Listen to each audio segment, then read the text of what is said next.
We last updated the stage model in the spring of 2022, and since then we've really begun pushing forward a lot of our initiatives for Texas Model 2.0, which really focuses on integrating dialectical behavior therapy principles and concepts into our new milieu-based treatment environment. And so in that, we had to update the stage model to reflect our most up-to-date practices. We didn't get away from what we have been doing, right? So there's still therapeutic repair, there's still an emphasis on the youth service team coming around the kid and being responsive to their unique needs while addressing the risk and protective factors that are relevant to their eventual return to the community. But what we've done is we've really tried to hit on the 5 functions of comprehensive treatment that are key to effective dialectical behavior therapy programs. The first one being engaging and motivating youth. The second one being teaching new skills. The third being generalizing skills. The fourth function being structuring the environment to sort of support therapy. And then the last one being engaging and motivating the providers.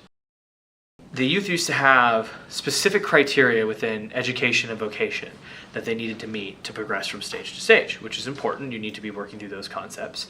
But what that sort of did is there were different expectations of the kids when they were in the school than they were on the dorm environment. And so while they were well-intentioned and certainly risk-focused and while trying to build protective factors, they inadvertently sort of set kids up to say, well, my expectation is X here and it's Y there and it's Z over here.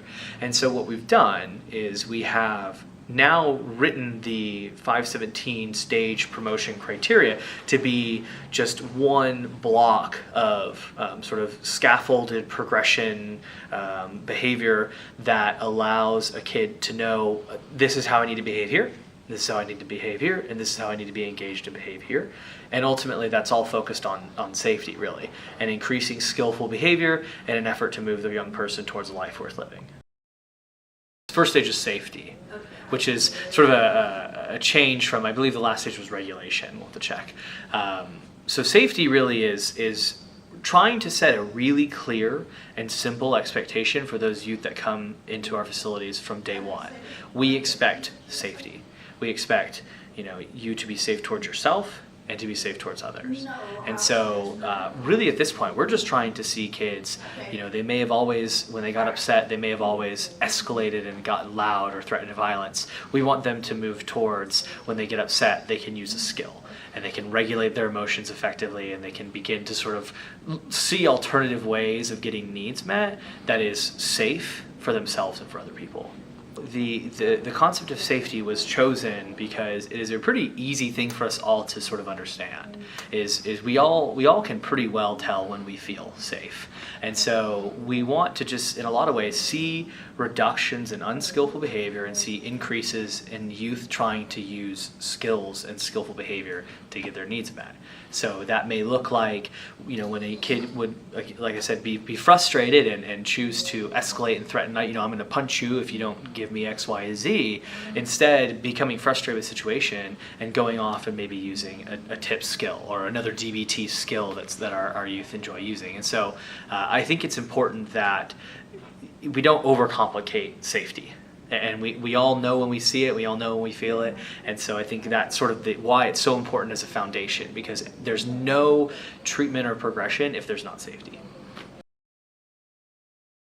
So why cooperation? Cooperation, then, one, we don't want this to be sort of a model where the staff are just dragging the kid along. Like, come on, you need to do better. Here's why you should do better. We really want the young person to be bought in on their life worth living. We want them to be bought in towards their long-term goals for success upon reentry to the community.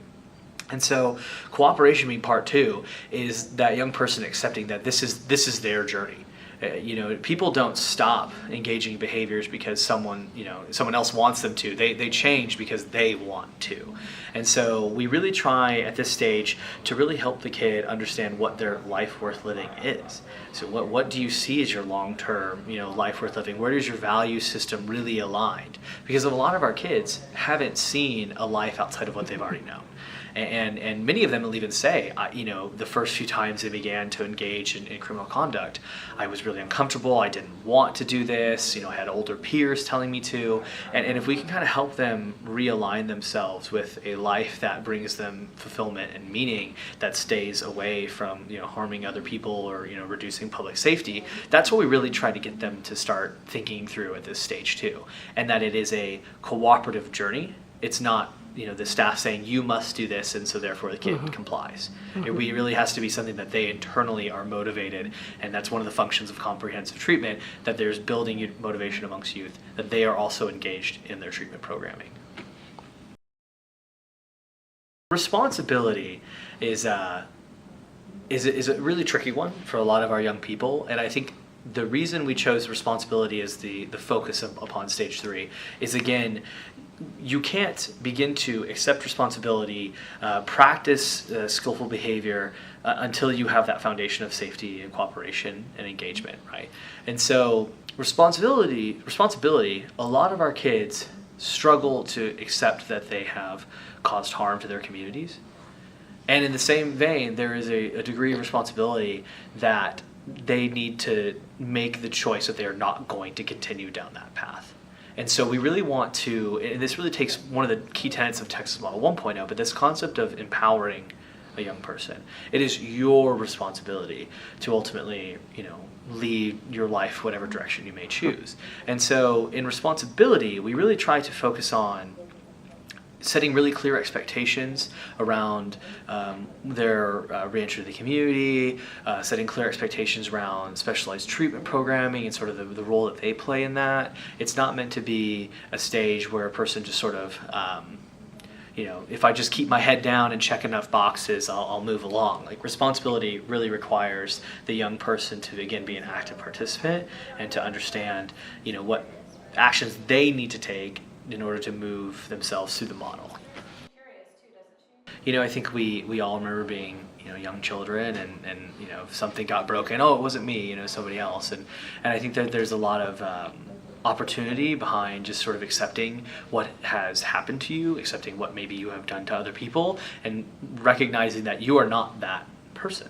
And recognizing that you have the responsibility and an opportunity through our rehabilitative programming to redirect your life course trajectory. And so it's important for people to understand that the kids, when they come to TJJD, have a pretty immense treatment regimen, and it is not a program where you just keep your head down and you'll move through. I mean, it really requires active, involved engagement and participation on the behalf of the youth. The youth service team would be looking for a young person who's beginning to demonstrate some leadership skills, is willing to sort of call out things that they may be seeing. If one of their peers is maybe horseplaying in the back, they say, hey, knock that off, man, we don't do that here. These are the young people who should be considered for employment on the campuses, so they may have small jobs working in the cafeteria, maintaining campus grounds, things like that. So we're really beginning to see, the kids more intentionally engaging in skillful behavior and behavior that's, again, in line with their life worth living, versus maybe beginning to fall back into some old negative patterns. So the final stage that we're in the new model is the stage focused of independence. And really, this is where kids should be able to practice all of the things that they've learned while they've been in one of our facilities, and begin to sort of practice what that would look like in the community in a less restrictive setting. And so a lot of these kids are often your campus workers. They're youth who maybe even be mentors to other peers who are maybe newer to the facilities. So there's a lot of opportunity in the independent stage for kids for them to practice. So, I think this really heavily focuses on, where are you going to live, how are you going to manage the situation, role-playing different experiences that they're likely to have in the community, preparing them to make sure they have all of their IDs, driver's license, social security card, things like that. They're really, every person needs as an adult, but we often have to kind of learn on our own.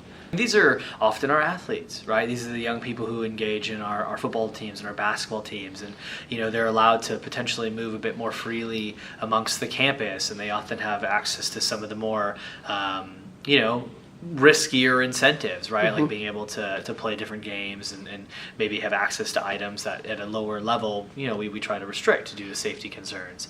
And so a lot of the times, these young people are just a few steps away from being out in the community and back home. And so what a better place for them to practice some of the skills that they're going to have to use day to day than in our facilities where we can kind of manage the outcomes and keep everyone safe.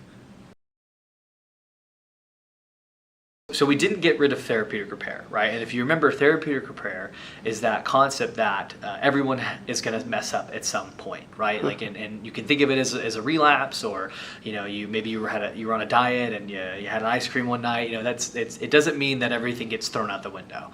And so in our therapeutic repair process, the youth service team sort of wraps around the kid. And they develop a series of expectations and interventions that are required for the young person to engage in and participate in before they return to their stage. So if you remember, before the 2022 model, certain conduct resulted in demotions. Kids moved down levels, and what that sort of created in a lot of times was maybe feelings of despair, or like they weren't ever going to be able to get out or be successful. And in therapeutic repair, you actually, if you're stage 3, you move over, you pause, you work on these different interventions, and you have an opportunity to go back. It does not mean that there's an automatic demotion related to conduct. If you, in the new model, if you do not choose to participate, you don't want to engage, and there have been a number of different interventions that are leveled at your responsivity needs, then we can explore you being a lower stage. But we don't do this sort of automatic demotion every time, conduct happens. I think what it's allowed us to do in a lot of ways is can maintain hope. I think that kids can see that, okay, maybe I made a mistake or I engaged in conduct that was unsafe. Here are the very clearly laid out expectations for me. Like, I need to do a behavior chain analysis on the event that took place and present it to my team. And so I think what that allows youth to do is to not only learn from their mistakes, as we all need to, but also they can kind of get themselves back on track really quickly without, sliding down to maybe a space of hopelessness or belief that they're not going to be successful.